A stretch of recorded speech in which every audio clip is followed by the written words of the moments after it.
दी Banaras bar association Varanasi के अध्यक्ष विनोद कुमार शुक्ला और बनारस बार एसोसिएशन वाराणसी के संरक्षक अजय पांडे, बबलू और सभी अधिवक्तागण ने भरी हुंकार कचहरी परिसर का विस्तार होना चाहिए। आए दिन नए अधिवक्ता की संख्या बढ़ रही है और नए अधिवक्ता को बैठने के लिए चेंबर की व्यवस्था नहीं हो पा रही है। बनारस क्लब बार कमिश्नर आवास राइफल क्लब कई एकड़ में है, अंग्रेजों के जमाने से है। अगर यह जमीन अधिवक्ता को मिल जाए तो कचहरी परिसर को विस्तारीकरण किया जा सकता है, लेकिन शासन प्रशासन की मंशा है कि कचहरी परिसर को दूसरी जगह शिफ्ट किया जाए और शिवपुर सेंट्रल जेल में शिफ्ट किया जाए। यह आवाज मुख्यमंत्री योगी मोदी तक पहुंचा जाए तो कचहरी परिसर का विस्तार किया जा सकता है और पुराने और नए अधिवक्ता को पेंशन स्वास्थ्य सेवाएं मिलना चाहिए। वाराणसी से अशोक कुमार गुप्ता की रिपोर्ट।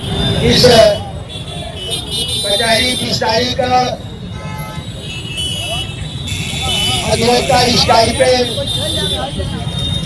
इंश्योरेंस, मेडिक्लेम, पेंशन के आंदोलन के संचालनकर्ता बनारस बार के महामंत्री छोटे भाई सुधांशु मिश्रा जी, पांडेपुर व्यापार मंडल के अध्यक्ष भाई लल्लू जी,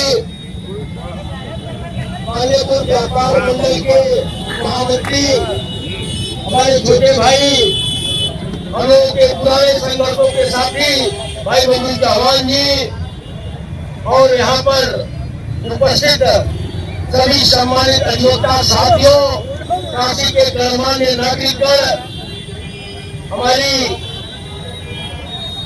मातृशक्ति, हमारी बहने,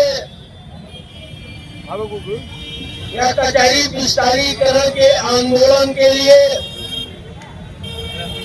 हम चौराहे चौराहे जा रहे हैं। इसमें आज यह 10वां चौराहा है, पांडेपुर का चौराहा। हम इन चौराहों पर कचहरी का विस्तारीकरण क्यों जरूरी है और विस्थापन का हम विरोध क्यों कर रहे हैं, यह जानना हमारे आवाम के, इस बनारस की जनता का मौलिक अधिकार है। हम अधिवक्ता होने के नाते उनके बीच उनको आके बता रहे हैं। देखिए, बनारस की कचहरी बनारस जनपद के मध्य में है, यहाँ आने जाने की बनारस के कोने कोने से सुविधा है, संसाधन उपलब्ध है। आप एक बात का जरा ध्यान दें कि आखिर इसको यहाँ से विस्थापित करने का राग क्यों वाला पड़ जाता, उसको मंशा हो गया। सिर्फ और सिर्फ एक मंशा है सत्ता के लोगों की और सत्ता के नुमाइंदों की और सत्ता के दलालों की, कि अन्य जगह हम कचहरी को ले जाएं जहां हम लोगों ने उसके आसपास जमीनें खरीदी है और उन जमीनों की कीमत बढ़ जाए। एक मंशा ये हो सकती है। पांडेपुर चौराहा हम लोगों का इस बनारस में जन्म हुआ है। अगर पांडेपुर चौराहे का विकास हुआ है, इसमें कचहरी का बहुत ही बड़ा योगदान है। कचहरी आपके इस चौराहे से विकास बनाने पर आपके व्यापारों की वृद्धि हो। हम चुनाव लड़ रहे हैं, लेकिन किस बात में लड़ रहे हैं, किस बिंदु पे लड़ रहे हैं। और यदि ये पहले बताए होते कि हम जीत के बीजेपी के गोद में जाकर दलाली करने का काम करेंगे,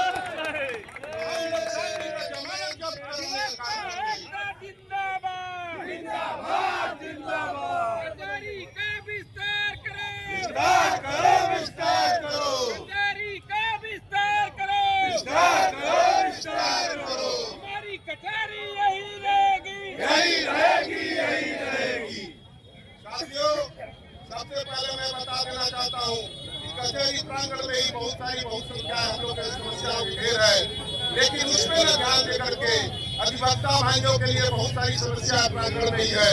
अधिकारी नहीं है, बाबू नहीं है, कर्मचारी नहीं है, कई जजों की पद खाली है। आए दिन बातकारी बेचारे आते हैं और उसी तरह मुंह बना के चले जाते हैं कि हम उम्मीद करते हैं कि आज न्याय मिलेगा। लेकिन इनको यही नहीं पता है कि ये चुनाव जीतने के बाद ये कचहरी के लिए नहीं बल्कि ये बीजेपी और आरएसएस के दलाल के रूप में काम करने का काम कर रहे हैं साथियों। तो इसको कतई बर्दाश्त नहीं की जाएगी। और पीएनबी क्लब जो हम लोग के बीच में पीएनबी क्लब है, पर्याप्त मात्रा में जमीन है साथियों। बनारस क्लब की जमीन ले लिया जाए, ले लिया जाए तो हमारी कचहरी के लिए पर्याप्त जगह है। किंतु ये जो चीज की मांग कर रहे हैं साथियों, ये कचहरी स्थापित करने की दलाली और मुद्राली खाने की बात कर रहे हैं, ये होने वाला नहीं है साथियों। ये कतई नहीं होने वाला है। इसलिए नहीं होने वाला है क्योंकि एक छोटा सा जिला चंदौली जो यहाँ पे चंदौली में वहाँ पे जिला तो अलग हो गया साथियों, लेकिन उनके पास सरकार के पास इतनी फंड नहीं है कि वहाँ पे जिला का आवास बना सके और चंदौली के लोग कंधे से कंधा मिलाकर किसान भाइयों के साथ उस तुगलकी फरमान को वापस करने का काम किया साथियों, जिसमें सेंट्रल बार के किसी भी कार्यकारी का रंच मात्र भी सहयोग नहीं था। रह गई बात भाई एक चीज तो कंफर्म है कि जो भी चुनाव लड़े हैं, जो लड़ रहे हैं, जो आने वाले हैं, जो भी सौदागर टाइप के भाई हमारे बीच में चुनाव लड़ रहे हैं, उनसे भी तो आप लोग को दूसरी बात अधिवक्ता के रूप में हमारे बीच में जो दलाल हैं, जो कचहरी का सौदा करना चाहते हैं, उनसे भी अलर्ट रहने की जरूरत है। रह गई बात कि फंड तो हमारे सरकार को नहीं है, दिवालिया आए दिन दिख रही है, लगी है। 1000 से ऊपर करोड़ खरबों रुपया सेंट्रल जेल जाने में लगेगा, फिर वहाँ सेंट्रल जेल में कचहरी को सीट में उतना ही रुपया लगेगा। इतना सरकार के पास पैसा नहीं चाहते, सब लोग जानते हैं। दूसरी बात, अगर यही रवैया रही तो सेंट्रल बार के अध्यक्ष जी की वजह से बनारस के 8 विधानसभा भी घसक सकती है। इसलिए 10,000 अभियुक्ताओं ने अगर ठान लिया तो एक भी विधानसभा बचने की उम्मीद नहीं है साथी। दूसरी बात रह गई कि सपना दिखाया जा रहा है, बार बार दिखाया जा रहा है कि एसी रूम मिलेगा, डिफेंस चैम्बर मिलेगा। मैं आपको बता दूं, जहाँ भी ऐसी सुविधाएं कुछ यूपी में हुई है, वहाँ 1 लाख से 10 लाख रुपया डोनेशन जमा हुआ है अधिकारियों से। उसके बाद उनको बैठने की सीट दी जाएगी। भदोही में अभियुक्ता दरी पे बैठकर काम कर रहे हैं साथियों, जो भाई गए होंगे देख ले। कैंपस में हलने को नहीं दिया गया है। आप कैंपस में नहीं हलेंगे, हमारे कर्मचारी और हमारे कैसा हलेंगे। अधिवक्ता दरी पर बैठ के उसी गली में काम करते हैं साथियों। यही कार्य बनारस में करने की हिमाकत हमारे सेंट्रल बार कर रहे हैं साथियों। अगर आप दरी पर बैठने के लिए तैयार हैं तो फिर सेंट्रल बार की साथ दीजिए। अगर आप जहाँ पे कुर्सी पर बैठ के वकालत करते हैं, अपने वकीलों को बैठाने का कार्य करते हैं, तो हमारे कचहरी का विस्तार होना चाहिए साथियों। यहीं पर मल्टी स्टोरी बन जाए, 2-3 बिल्डिंग बन जाए, पार्किंग की व्यवस्था हो जाए, 50 साल तक कचहरी होने की जरूरत नहीं है साथियों। एक चीज और साफ करना चाहते हो, जब परिवार बढ़ता है तो लोग अपने घर बदल जाता है। हम कहते हैं साथियों कि इस मंदिर में बहुत ज्यादा भीड़ लगती है, क्या उस मंदिर को बदल दिया जाता है? इस कॉलेज में बहुत बच्चे होते हैं, क्या कॉलेज विस्थापित कर दिया जाता है? नहीं साथियों, सिर्फ विस्तार किया जाता है, कैंपस वही रहती है, अगल बगल पंख फैला दिया जाता है।